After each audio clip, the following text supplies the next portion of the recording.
सर्वांना विनंती आहे, सर्वांनी दोन्ही हात उंच करून आपण सर्वांनी घोषणा द्यायच्या आहेत. बोला, भारत माता की, भारत माता की, वंदे वंदे. भारतीय जनता पार्टीचा. खरं तर मी स्वतःला फार भाग्यवान समजतो की आजच्या या महाराष्ट्र प्रदेशाच्या नवीन अशा कार्यालयाच्या भूमिपूजन सोहळ्यामध्ये खरं तर गेली वर्षानुवर्षाची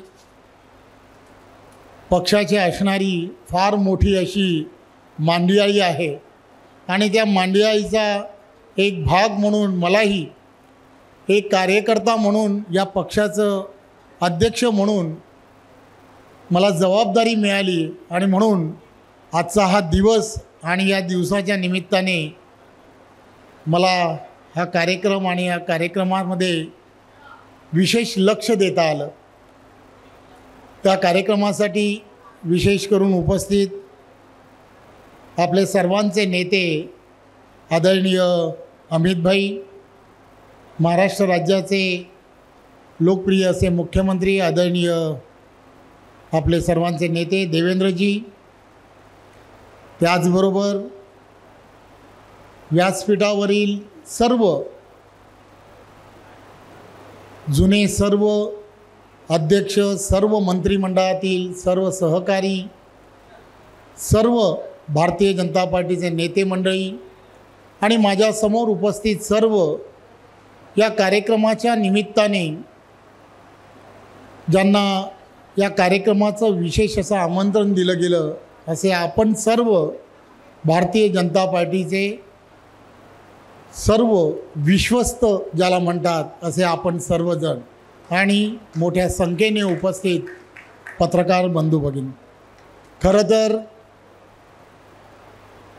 मला आठवतं की 2014 पासून सातत्याने आपल्या या आजच्या कार्यक्रमाच्या निमित्ताने अमितभाई इथे उपस्थित आहेत, परंतु त्यांनी संपूर्ण देशभरामध्ये प्रत्येक पार्टीचं कार्यालय कसं असावं याचा जास्तीत जास्त आग्रह प्रत्येक शासकीय जिल्ह्यांमध्ये पार्टीचं एक भव्य कार्यालय असावं, त्या कार्यालयामध्ये असणारी व्यवस्था कशा असाव्यात त्या संदर्भामध्ये सुद्धा एक वेगळ्या पद्धतीने सातत्याने मार्गदर्शन कार्यालयामध्ये आपल्या पार्टीचा असणारा इतिहास की जो लायब्ररी रूपाने त्या ठिकाणी असावा की नवीन पदाधिकारी कार्यकर्त्यांना त्यांचे रेफरन्स मिळावेत अशा पद्धतीचं मार्गदर्शन नेहमीच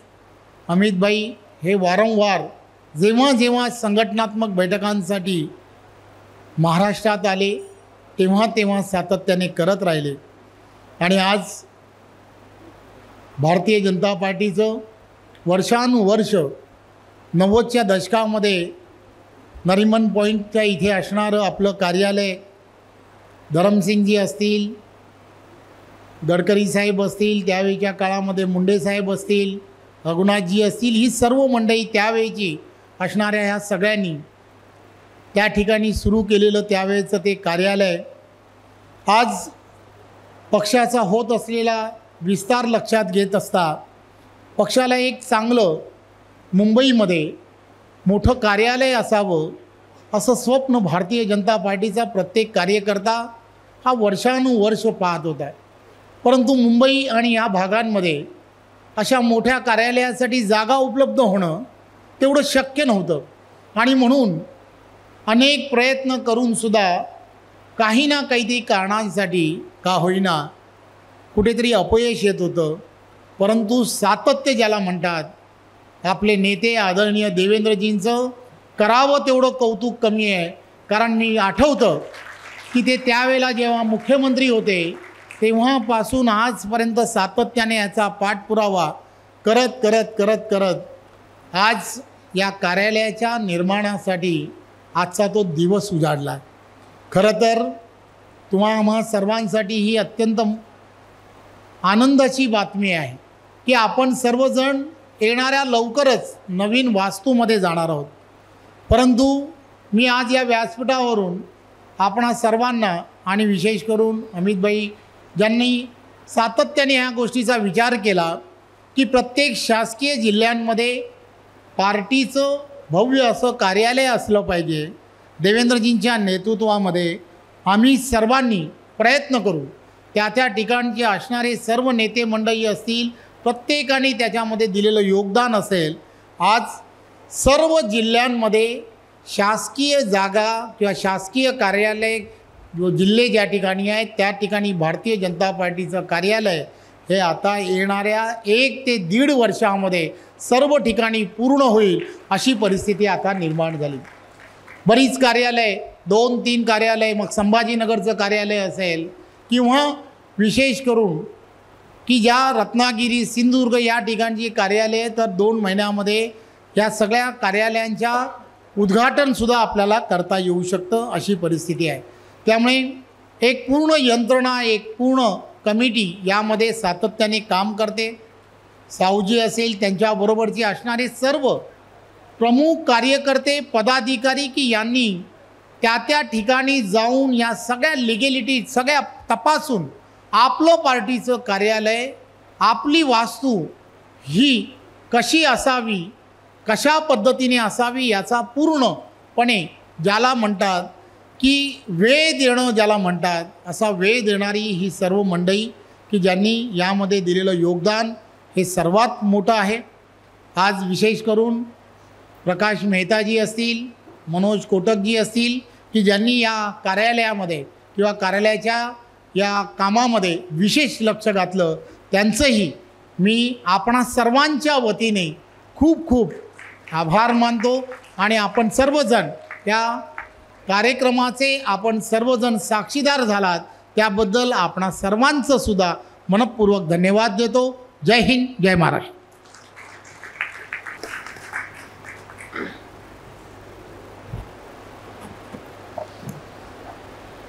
आज आपल्या सर्वांकरताच एक अतिशय आनंदाचा दिवस आहे की आपल्या महाराष्ट्र प्रदेश कार्यालयाच्या नूतन इमारतीचं भूमिपूजन देशाचे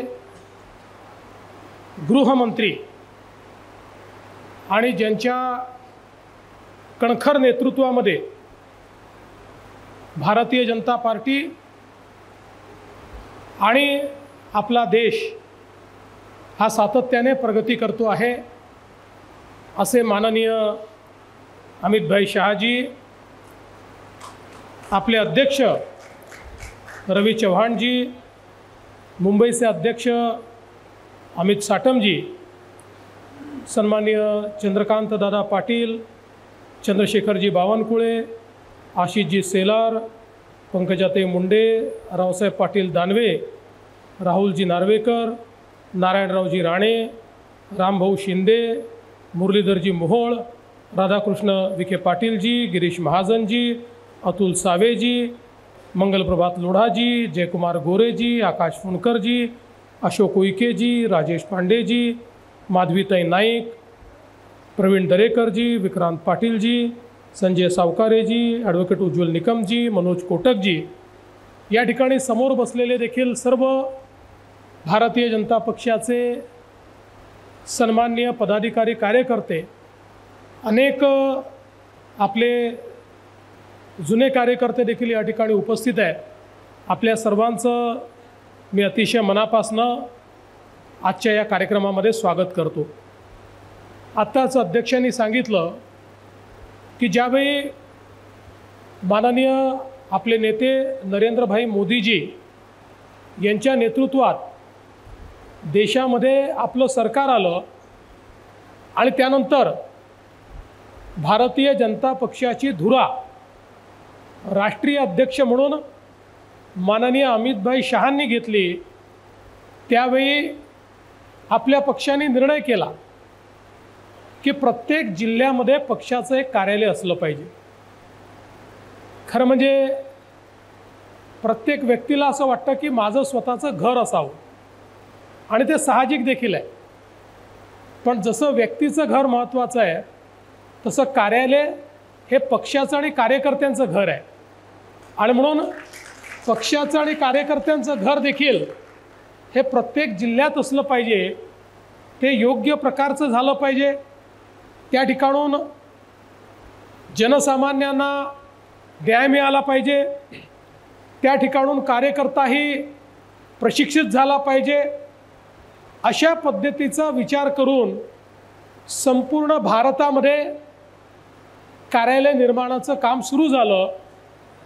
आणि महाराष्ट्रातही सातत्याने आपण ते काम हातामध्ये घेतलं. या ठिकाणी आपले सगळे पूर्व अध्यक्ष बसलेले आहेत. त्या सगळ्या अध्यक्षांच्या नेतृत्वामध्ये रावसाहेब पाटील दानवे असतील, चंद्रकांतदादा पाटील असतील, चंद्रशेखरजी बावनकुळे असतील, या सगळ्यांच्या नेतृत्वात महाराष्ट्रातल्या वेगवेगळ्या ठिकाणी आपण जागा घेतल्या, त्या ठिकाणचं बांधकाम सुरू केलं. आमचे लक्ष्मण सावजी या ठिकाणी आहेत, ते आमचे कुलमुखत्यार आहेत, त्यामुळे त्यांच्याच नावाने आम्ही सगळी खरेदी, म्हणजे भाजपच्या नावाने, पण भाजपचे कुलमुखत्यार ते आहेत, त्यामुळे सगळ्या खरेदी करून आणि त्या ठिकाणी वेगवेगळ्या ठिकाणचं भाजपचं कार्यालय तयार करणं सुरू झालं. अनेक कार्यालय पूर्ण झाली, काही कार्यालय पूर्णत्वावर आली आहेत, काहींचं काम अद्याप सुरू आहे.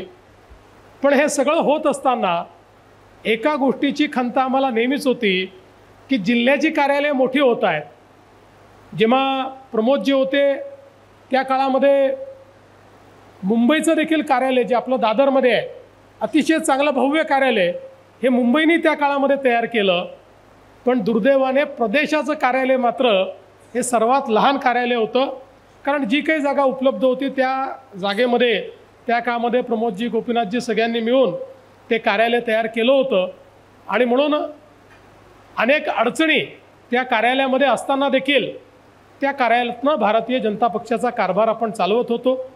मला आजही आठवतं की आपलं हे जे प्रदेशाचं कार्यालय आहे, 2014च्या निवडणुकीमध्ये आपले राष्ट्रीय अध्यक्ष असलेले अमित भाई 15 दिवस त्या कार्यालयातच होते. पूर्ण सकाळपासून रात्रीपर्यंत त्या कार्यालयातनं अमित भाई पूर्ण निवडणुकीचं संचालन करायचे.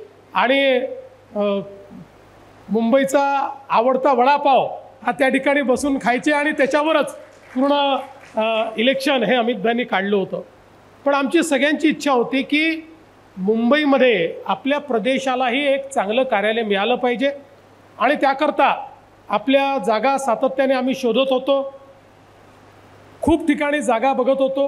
आणि साधारण एक निर्णय आम्ही केला होता की फार सरकारी जागेच्या मागे न जाता आपल्याला जी काही खाजगी जागा, परवडणारी जागा मिळेल अशी जागा, कोणी डोनर मिळाला तर त्याची जागा, अशा अनेक ठिकाणचा प्रयत्न आमचा चालला होता. मी विशेष या ठिकाणी उल्लेख करीन तो आमच्या मनोज कोटक यांचा. मनोज कोटक यांनी ही जागा शोधून काढली. अनेक अडचणी या जागेमध्ये होत्या, एक एक अडचण आम्ही दूर केली आणि हळूहळू ही जागा आपण त्या ठिकाणी मिळवली. काही लोकांनी त्याच्यावरही प्रश्नचिन्ह उभं केलेलं आहे. त्यांना मी सांगतो, भारतीय जनता पार्टी काचेच्या घरात राहत नाही. हमारे ऊपर पत्थर फेकने का प्रयास मत करो. मला पहिल्या दिवशी माहिती होतं की आपण ज्या वेळेस कार्यालयाकरता जागा घेऊ, काही नतद्रष्ट लोक बसलेलेच आहेत, रोज ते प्रश्न विचारतील. त्यामुळे मी पहिल्या दिवशी मनोजला सांगितलं होतं, मनोज, सरकारी जागा नको, जी जागा आहे ती विकत घेऊ. आणि विकत घेताना महानगरपालिकेचे सगळे नियम हे आपण पाळू. कारण इकडच्या सगळ्या जागा या लिस्टच्या जागा असतात, त्याची परमिशन घ्यावी लागते, पैसे भरावे लागतात. म्हटलं सगळ्या गोष्टी पूर्ण नियमाने, आपल्याला एकाही नियमात सूट नको, आपल्याला एकही शॉर्टकट नको, आपल्याला एकही कन्सेशन नको.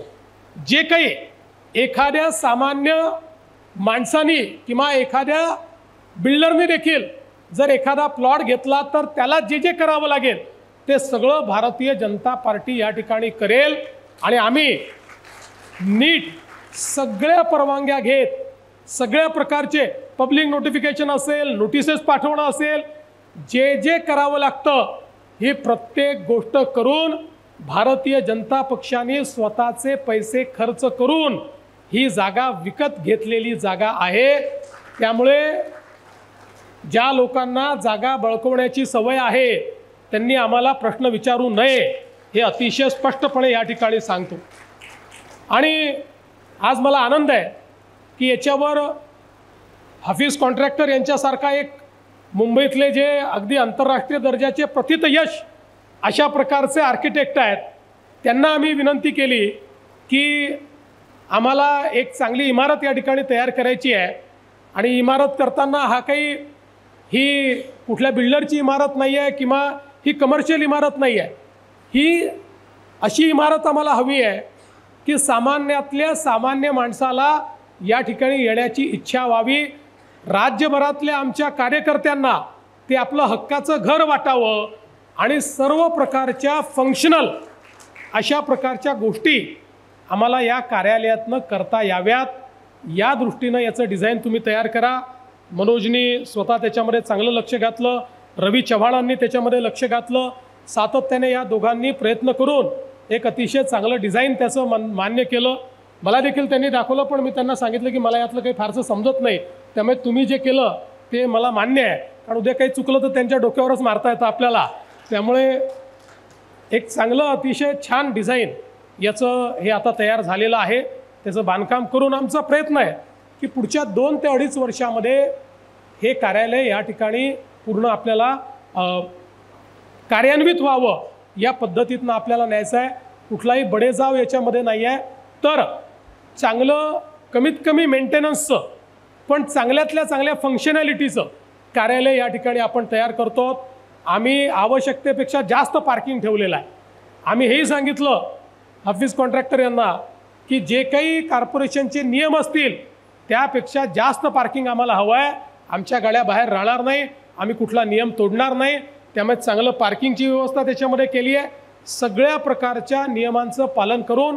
आणि हेही मी सांगून देतो की आमच्याकडे याहीपेक्षा जास्त FSI असताना देखील तो पूर्ण न वापरता आम्ही जेवढं आवश्यक आहे तेवढाच FSI या ठिकाणी वापरून आणि अशा प्रकारची इमारत तयार करण्याचा निर्णय घेतलेला आहे।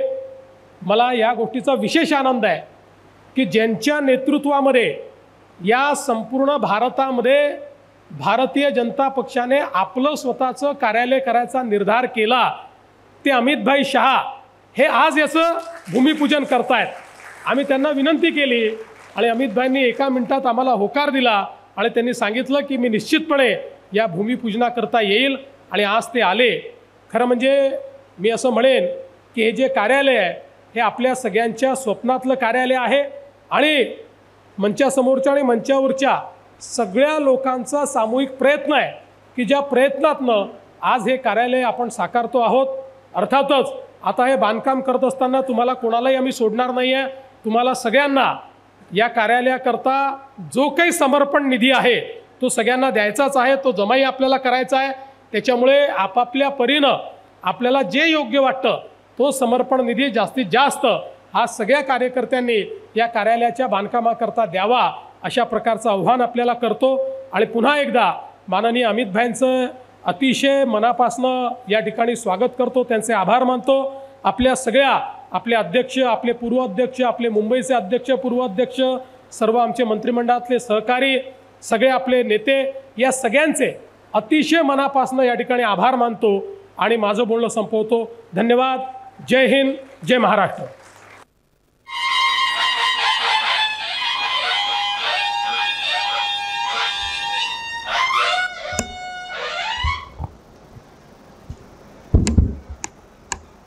मेरे साथ बोलिए, भारत माता की। मंच पर उपस्थित महाराष्ट्र प्रदेश भारतीय जनता पार्टी के अध्यक्ष महोदय, महाराष्ट्र के यशस्वी और लोकप्रिय मुख्यमंत्री श्रीमान देवेंद्र फडणवीस जी, मंच पर बैठे हुए महाराष्ट्र और मुंबई भारतीय जनता पार्टी के पूर्व अध्यक्ष, राज्य सरकार के वरिष्ठ मंत्रीगण, उपस्थित सभी प्रमुख कार्यकर्ता, आप सभी को मनपूर्वक मैं प्रणाम करना चाहता हूं। जब मैं यहां आया हूं और ऐसे शुभ मौके पर आया हूं, तब छत्रपति शिवाजी महाराज और पुण्य श्लोक अहिल्याबाई की स्मृति को भी प्रणाम कर कर मेरी बात की शुरुआत करना चाहता हूं। मित्रों, आज हम सभी भारतीय जनता पार्टी के कार्यकर्ताओं के लिए और विशेषकर महाराष्ट्र भारतीय जनता पार्टी के कार्यकर्ताओं के लिए बड़ा शुभ दिन है, क्योंकि आज महाराष्ट्र प्रदेश भाजपा अपने नए कार्यालय का भूमि पूजन कर कर इतिहास में एक नई शुरुआत करने जा रहा है। जब से हमारी पार्टी की स्थापना हुई, तब से 1950 से लेकर 2025 तक भारतीय जनता पार्टी के हर छोटे मोटे कार्यकर्ता से लेकर बड़े से बड़े नेता तक हम सबको मालूम है कि कार्यालय हम सब के लिए मंदिर होता है, और कार्यालय में ही हमारे काम का आलय होता है।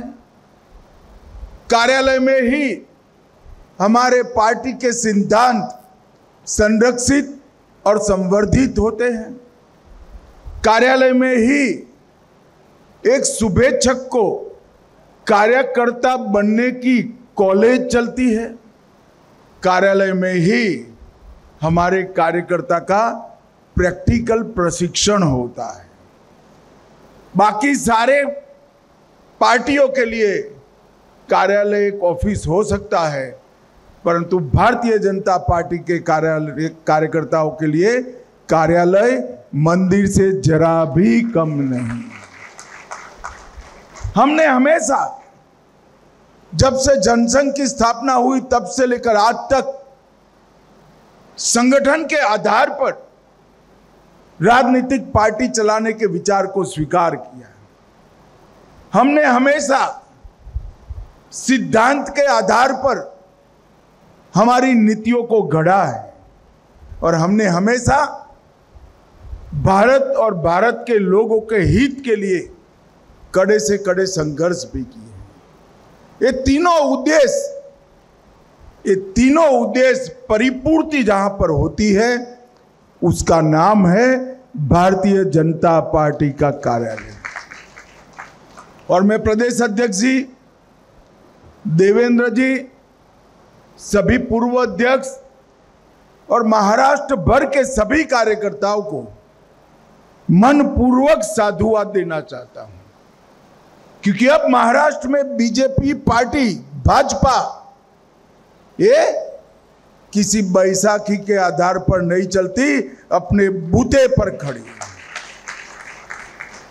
भारत की राजनीति में जिस तरह से भारतीय जनता पार्टी का अस्तित्व और भारतीय जनता पार्टी के सिद्धांत एक अमिट स्थान रखते हैं, उसी तरह से अब महाराष्ट्र में भी भारतीय जनता पार्टी महाराष्ट्र के राजनीतिक क्षेत्र के एक मजबूत हस्ताक्षर है, इसमें कोई ना नहीं बोल सकता।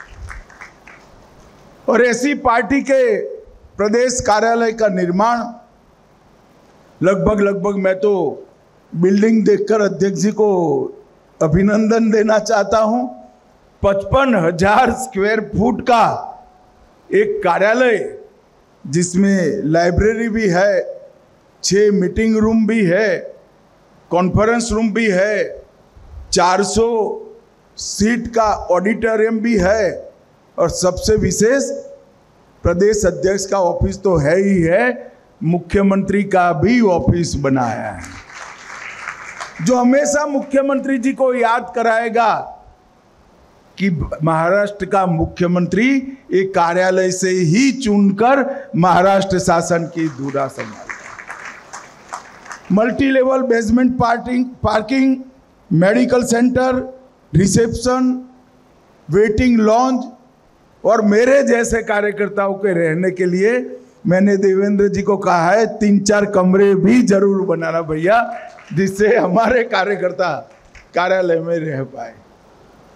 मित्रों, मुझे बहुत आनंद है कि महाराष्ट्र प्रदेश भारतीय जनता पार्टी न केवल महाराष्ट्र में मजबूत हुई, महाराष्ट्र प्रदेश भाजपा ने अपनी परंपराओं को भी याद रखा है और इस स्मरण को अपनी कृति से साबित करने का भी काम किया है। यही भूमि है जब जनसंघ के जनता पार्टी के विलय के बाद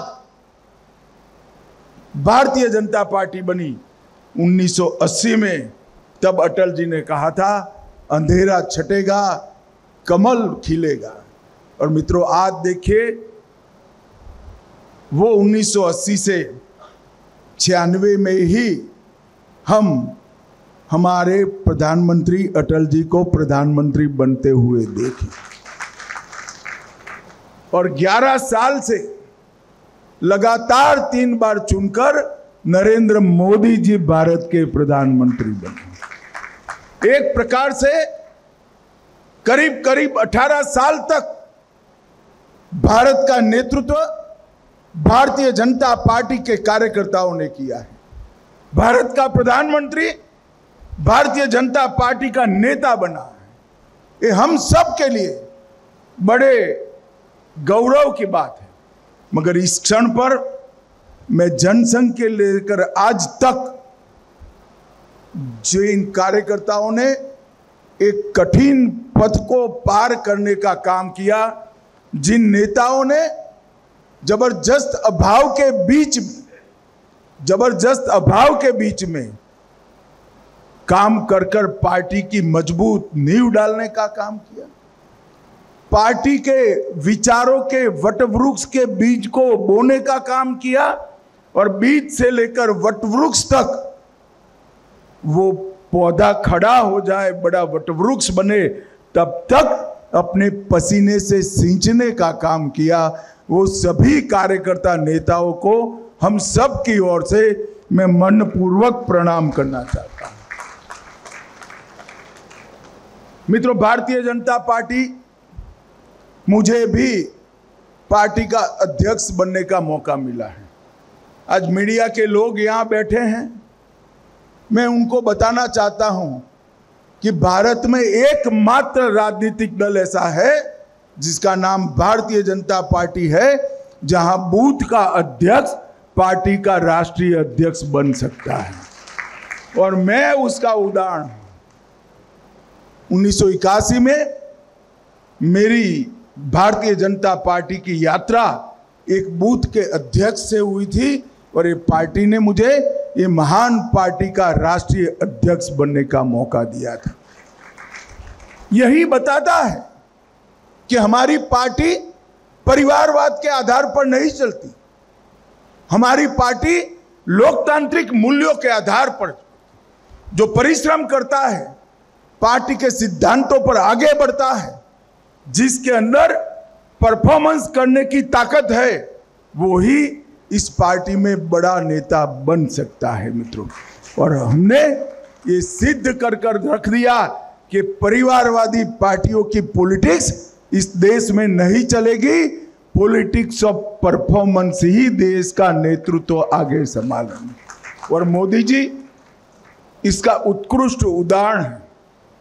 एक गरीब चाय वाले के घर में पैदा हुआ गरीब बालक अपने त्याग, समर्पण, सेवा और देशभक्ति के आधार पर इस देश का प्रधानमंत्री बनता है और 3 बार प्रधानमंत्री बनने का सौभाग्य मिलता है। यही बताता है कि लोकतांत्रिक पार्टी में हमारा विश्वास कितना दृढ़ है। और मेरा स्पष्ट मानना है, जो पार्टियां अपने आंतरिक कामकाज के अंदर लोकतंत्र को बहाल नहीं कर सकती, वो पार्टियां देश के लोकतंत्र का कभी रक्षा नहीं कर सकती। और ये परिवारवादी पार्टियों के लिए ये बहुत बड़ा मैसेज है। मित्रों, आज महाराष्ट्र भारतीय जनता पार्टी अपने नूतन कार्यालय का भूमि पूजन कर रहे उस वक्त जो बचा कुछा काम बाकी है जिला मुख्यालयों का, मेरा अध्यक्ष जी और देवेंद्र जी से अनुरोध है कि 2026 दिसंबर तय कर लो, महाराष्ट्र के 100% जिलों में भारतीय जनता पार्टी का कार्यालय बनाना चाहिए।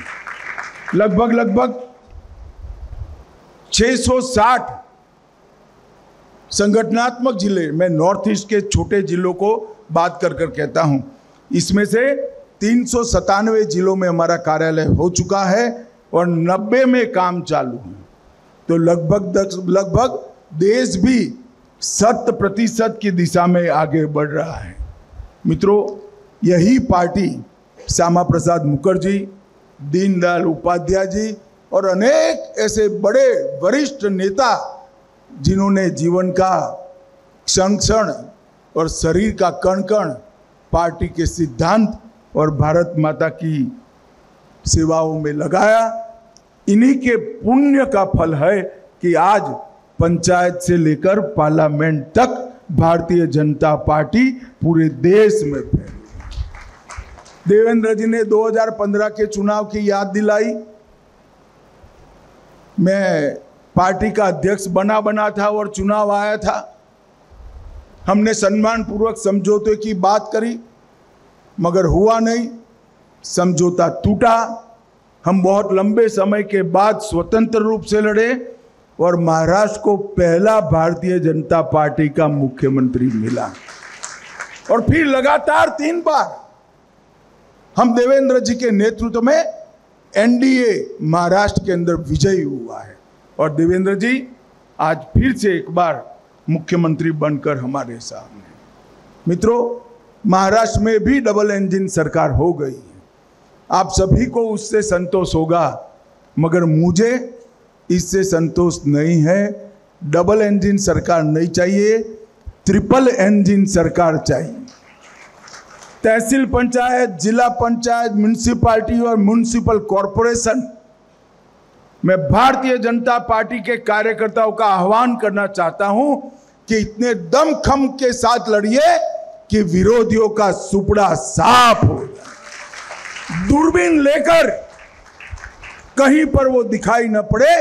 इतने प्रचंड आवेग और परिश्रम के साथ इस चुनाव को हमने लड़ना भी है और जीतना भी। देश की जनता भारतीय जनता पार्टी के स्वागत के लिए तैयार है।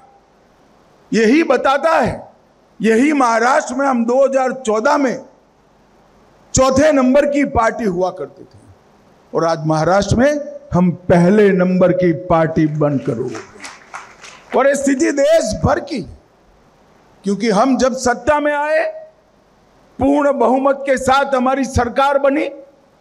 पंडित दीनदयाल उपाध्याय जी के अंत्योदय के सिद्धांत को हमने जमीन पर उतारा। हमने इस देश के 60 करोड़ गरीबों के लिए घर में बिजली, गैस का सिलेंडर, शौचालय, पीने का पानी, प्रति व्यक्ति 5 किलो मुफ्त अनाज, हर व्यक्ति को 5 लाख तक की मेडिकल की सुविधाएं, न जाने कितने उपहार देकर गरीबों का जीवन हमने दुष्कर था उसको सुलभ बनाने का काम किया है। देश का अर्थतंत्र 11वें नंबर था, हम 4थे नंबर पर लेकर आए, देश को समृद्ध किया है। और मित्रों, देश को सुरक्षित करने का काम भी भारतीय जनता पार्टी के नेता नरेंद्र मोदी के नेतृत्व में। देश पर जितने भी बड़े आतंकवादी हमले हुए, करने वाले और कराने वाले दोनों को दंडित करने का काम भारत के सीमा की सुरक्षा करने वाले जवानों ने। और इसका बहुत रिसेंट नजदीक के भूतकाल का उदाहरण है ऑपरेशन सिंदूर। पहलगांव में हमारे निर्दोष यात्रियों को धर्म पूछकर मारा था। हमने धर्म पूछे बगैर जहां वो छिपे थे वहां जाकर पाकिस्तान के घर में घुसकर सफाया किया। और ऑपरेशन महादेव ने वो कांड करने वालों को भी उनकी गति की ओर आगे बढ़ाया। करने वाले भी गए, कराने वाले भी गए और पूरी दुनिया में एक संदेश गया कि भारत की सीमा और सेना इसके साथ छेड़खानी नहीं करते, वरना नतीजे भुगतने पड़ते हैं। मित्रों, कई सारे नए विकास के आयाम मोदी जी ने गढ़े हैं। मैं तो आश्चर्यचकित हूं। आज ही हमारी दरियाई व्यापार की पूरे दुनिया भर के सभी सेक्टर की एक बहुत बड़ी समिट की शुरुआत हुई। सिर्फ हमारे पोर्ट और पोर्ट से संलग्न सारी इंडस्ट्री का जो विकास हुआ है वो देखते हैं तो भी आंखें चकाचौंध हो जाती है। परंतु इसके साथ साथ हम विचारधारा के आधार पर चलने वाले पार्टी, सांस्कृतिक राष्ट्रवाद के आधार पर हम देश को आगे बढ़ाने का प्रण लेकर चले हुए लोग। हमारे कई वादे 1950 से थे। हम 1950 से मानते थे कि अयोध्या में जहां राम भगवान का जन्म हुआ था वहां भव्य राम मंदिर बनना चाहिए।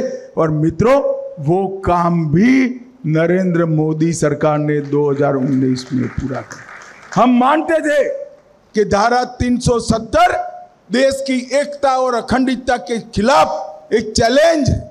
आतंकवादियों का वैचारिक पोषण करने के लिए ही धारा 370 हमेशा प्रेरित रहती है। वो धारा 370 को भी खत्म कर दिया।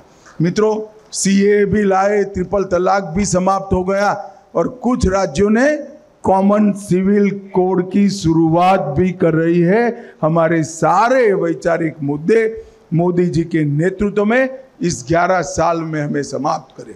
अब आगे हमारे सामने लक्ष्य है कि 2047 में एक आत्मनिर्भर और पूर्ण विकसित भारत की रचना करना।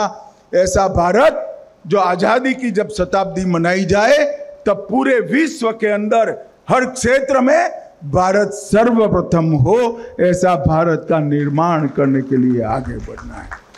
हमारे पुरखों ने ये पार्टी यहाँ पर लाकर हमें सौंपी है। हमारी जिम्मेदारी है कि आने वाली पीढ़ियां भी सिद्धांत के आधार पर राजनीति करने वाली हो।